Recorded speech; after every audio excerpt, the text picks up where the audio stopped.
Well, hello everyone, Texie88 here, and welcome to another retro gaming review. This time I'm bringing you Russian Attack on the Nintendo Entertainment System. Now, just to clarify, Russian Attack is simply what the game Green Beret is called in the United States. I don't know whether it's called Russian Attack in any other parts of the English-speaking world, but it's the same in all but name, really. So if you've seen my other reviews, then you pretty much know the drill, so let's just get on with it. Oh, this is nice.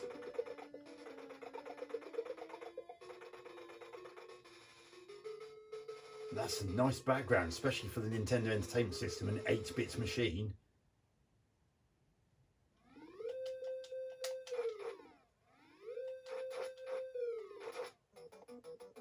Ooh, you can get some decent music in the background.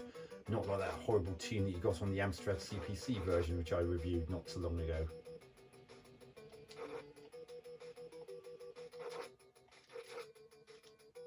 One thing that does take some getting used to is normally on a Nintendo Entertainment System game you'd be pressing a different button to jump, but that wasn't possible in this, so you might be shocked to find you have to press up to jump in this.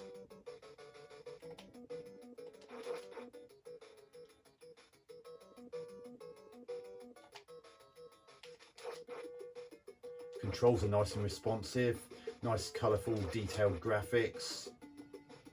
A little bit blocky, but this is a Nintendo Entertainment System, which is an 8-bit machine. Come on. Oh, you piss head.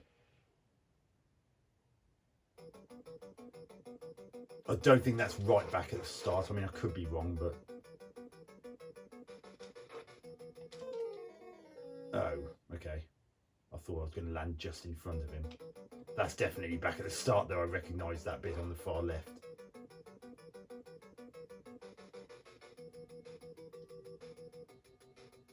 That is a nice tune that's playing in the background. Controls are nice and responsive, good, which is also a plus for a game like this.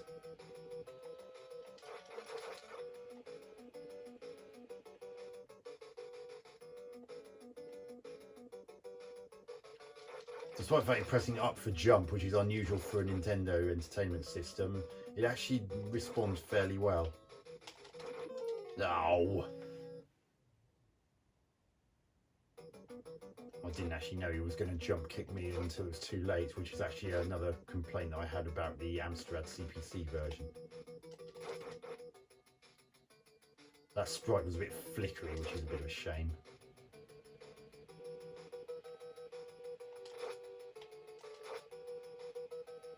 Why do I get the feeling that one that was lying on the ground there was the one I needed to kill in order to get an extra weapon?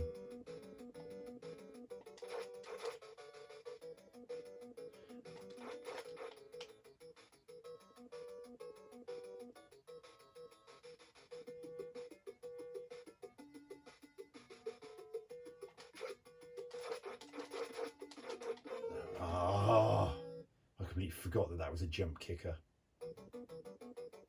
So it seems like the ones that look like that are the jump kickers in this version. So I'll take back what I said about that. It's not as vague as it was on the Amstrad CPC version. I'm quite liking this version of Green Beret, as we would call it here in the UK and in the... Yes. Okay. And this is actually why you can't press a button to jump in this version, because it's already reserved for using the other weapons, and the Nintendo Entertainment System controllers only have 2 buttons, so that used them both up. That's why you have to press up to jump in this. It does take some getting used to if you're someone who's... Yeah, I remember that time.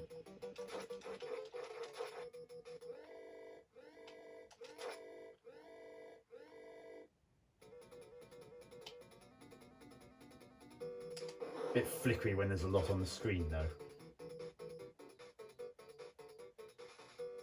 See, look at that flicker.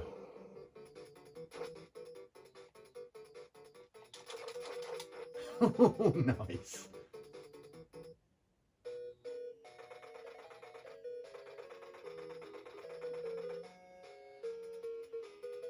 I like the cutscenes in this. Remember, this is a Nintendo Entertainment System 8-bit machine, so getting that kind of thing is really quite something.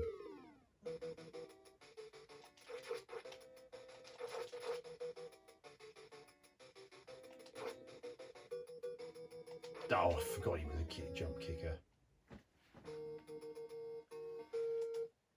One more go, I think. You can't skip this, unfortunately.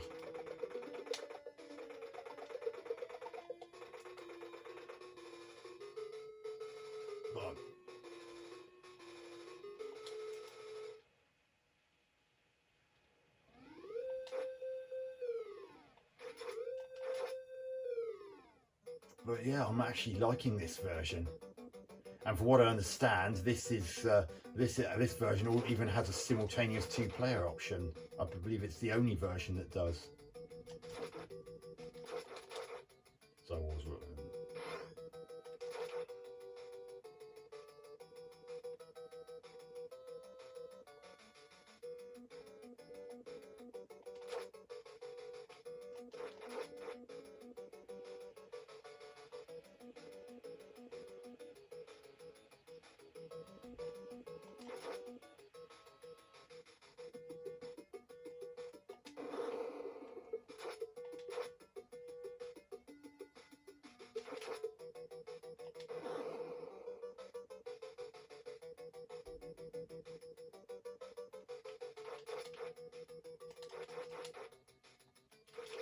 I am liking that music in the background.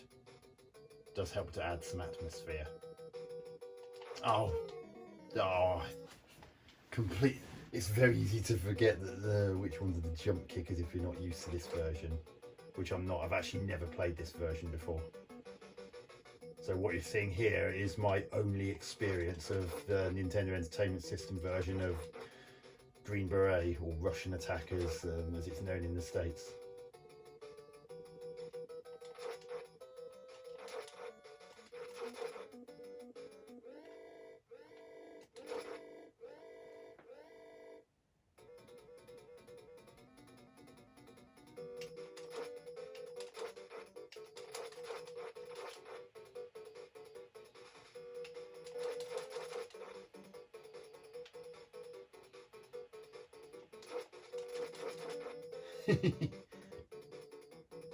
And it's good that you can do quick stabs one after the other.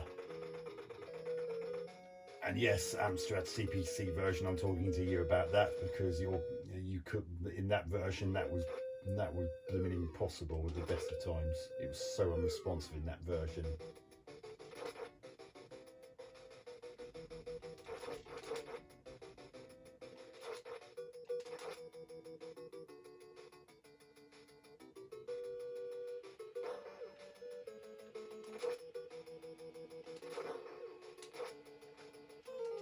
Oh, what? How do you got my toe? Okay.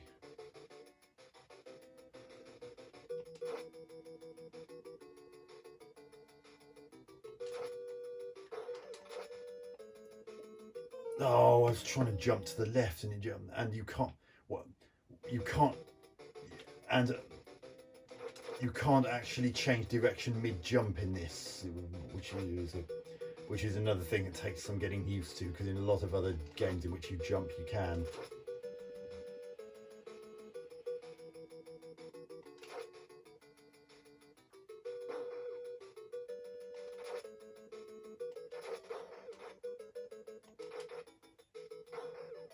Ooh, I actually got shot at.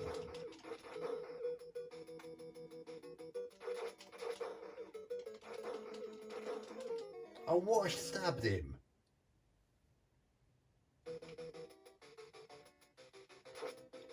Music's different.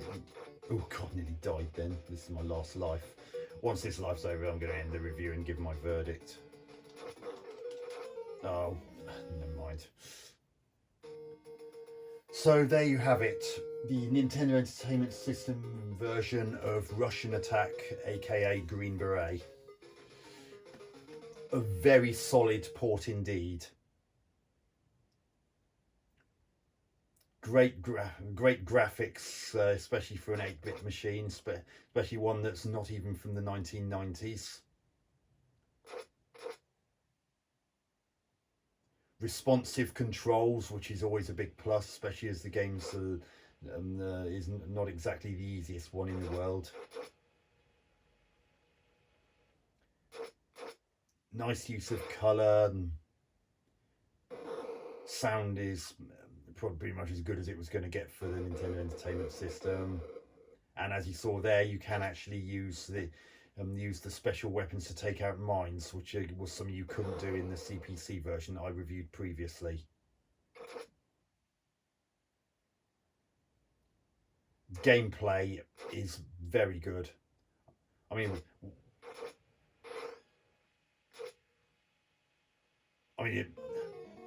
one thing some people are questioning is why anyone would go into this kind of military action armed only with a knife, but I guess it helped make it a bit different from the norm and helped it to stand out. Whereas if it had been all run and gun, it would have been incredibly cliche.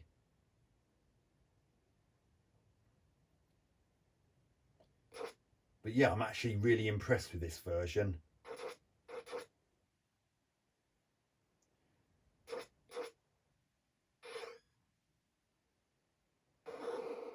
I mean, if you can get used to the fact that it's one of the few console games in which you have to press up to jump, which is normally reserved for the home computers of its era, when a lot of the joysticks only had one button.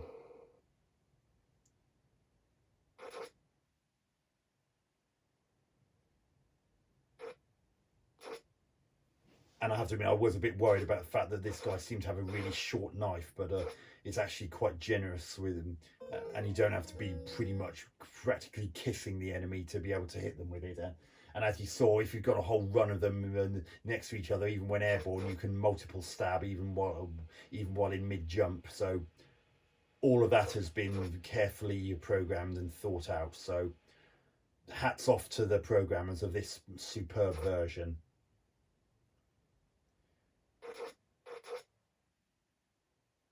So I think I'm going to give this particular version 9 out of 10. A very solid port indeed, plays really well, looks good for an NES game of its time, has some nice music in the background which helps to add atmosphere.